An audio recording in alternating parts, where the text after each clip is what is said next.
nəticə? Buyurun. Oyun pis alınmalı. Hər iki tərəfli hücumlar oldu. Əlbəttə ki, futbol səhv oyununda. Birinci qolda da diqqətsizlikdən əks hücumda top buraxdı. İkincidə də həmçinin oyunu bərabərləşdirib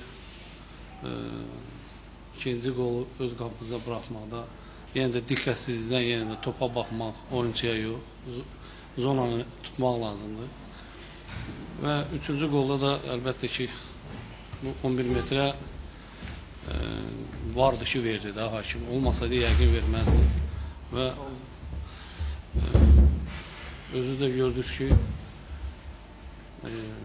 Qarabağ komandasında həm ehtiyat oyuncularda daha çoxdur və keyfiyyəti də var. Ona görə də mən Qarabağ komandasını təbrik edirəm və həmkarıma da uğurlar arzulayıram.